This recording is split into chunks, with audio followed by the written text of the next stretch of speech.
Bismillahirrahmanirrahim. Assalamualaikum warahmatullahi wabarakatuh. Alhamdulillahirabbil alamin.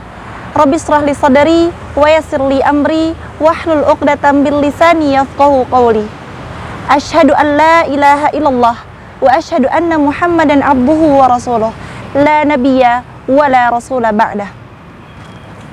Teman-teman Persada TV yang dirahmati Allah Subhanahu wa taala, pada zaman Nabi Muhammad sallallahu alaihi wasallam ada seorang sahabiah yang bernama Asma binti Yazid. Ia merupakan sahabiah yang dikenal dengan kecerdasannya, wawasan yang luas, berani, kritis, dan piawai dalam berbicara. Dirinya juga dijadikan wakil para perempuan zamannya untuk menjadi pembicara kepada Rasulullah sallallahu alaihi wasallam ketika ada perkara terkait muslimah pada zaman itu.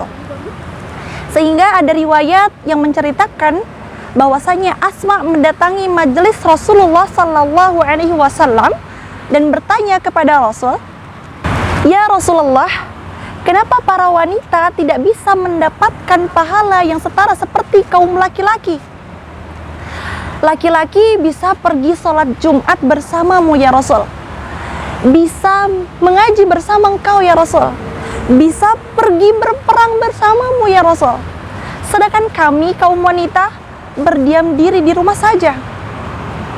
Lalu Rasul berpaling dari Asma dan berbicara kepada para sahabat, "Wahai sahabat, apakah kalian pernah mendengar wanita secerdas Asma ini bertanya demikian?" Lalu para sahabat menjawab, "Tidak ya Rasul." Lalu Rasul menghadap ke Asma lagi dan berkata, "Wahai Asma, sesungguhnya wanita ketika di rumah dan ia menjaga anak-anaknya dengan ikhlas dan mengurusi pekerjaan rumah dengan ikhlas, itu merupakan jihad." Masya Allah. Teman-teman Persada TV yang dirahmati Allah Subhanahu wa taala, sesungguhnya ada cara jihad lain yang diperuntukkan hanya untuk wanita saja. Yang pertama, mengandung, melahirkan, menyusui. Masya Allah, mengandung bukanlah perkara yang mudah teman-teman. Mengandung butuh perjuangan yang sangat besar. Setelah mengandung, melahirkan. Melahirkan, the struggle of life. Ya, berjuang untuk hidup. Di mana para wanita mempertaruhkan nyawanya antara hidup dan mati. Setelah melahirkan, menyusui selama 2 tahun. Masya Allah, itu adalah proses yang sangat panjang teman-teman. Teman-teman Persada TV yang dirahmati Allah Subhanahu wa taala, Rasulullah sallallahu alaihi wasallam berkata, "Apabila kalian ingin berjihad di jalan Allah, maka taatilah suami kalian. Maka jadilah madrasah yang terbaik bagi anak-anak kalian." Masya Allah, begitu menghargainya Islam terhadap kaum muslimah, kaum wanita.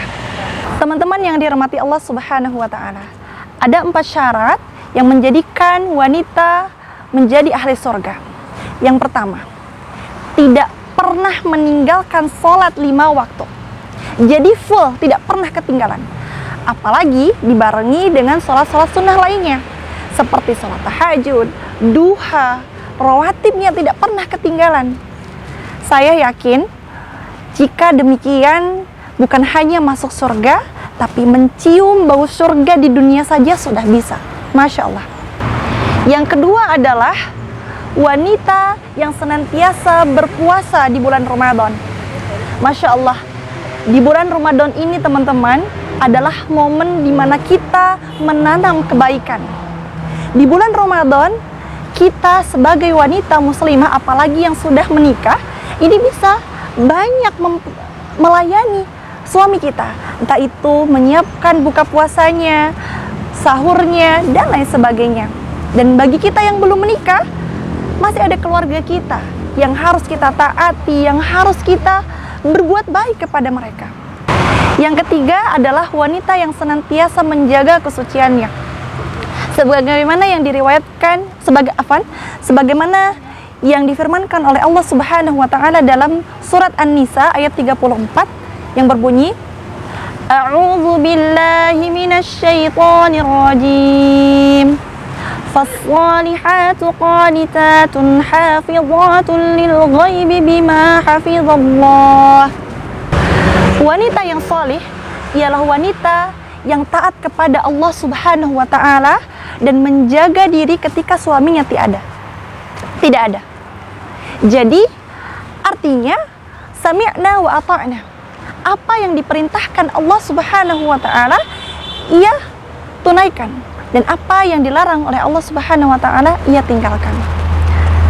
Sedangkan ia harus menjaga diri ketika suaminya sedang tidak ada di rumah. Jadi artinya setia. Ya. Yang keempat, yang terakhir adalah taat kepada suami.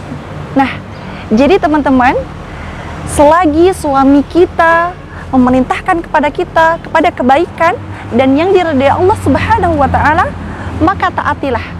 Jangan sekali-kali kita membantahnya. Yang keempat adalah wanita yang senantiasa taat kepada suaminya. Jadi teman-teman, selagi suami kita memerintahkan kepada kita hal kebaikan dan diridhai Allah Subhanahu wa taala, maka taatilah. Dan jangan sekali-kali kita mentaati suami kita ketika mereka memerintahkan kepada kita sesuatu yang menjerumuskan kita kepada kemaksiatan. Itulah 4 syarat yang menjadi acuan kita sebagai wanita muslimah. Semoga ini bisa bermanfaat dan bisa memotivasi kita di bulan Ramadan ini untuk selalu menjadi lebih baik lagi. Sekian dari saya. Billahi fisabilillah fastabiqul khairat. Wassalamualaikum warahmatullahi wabarakatuh.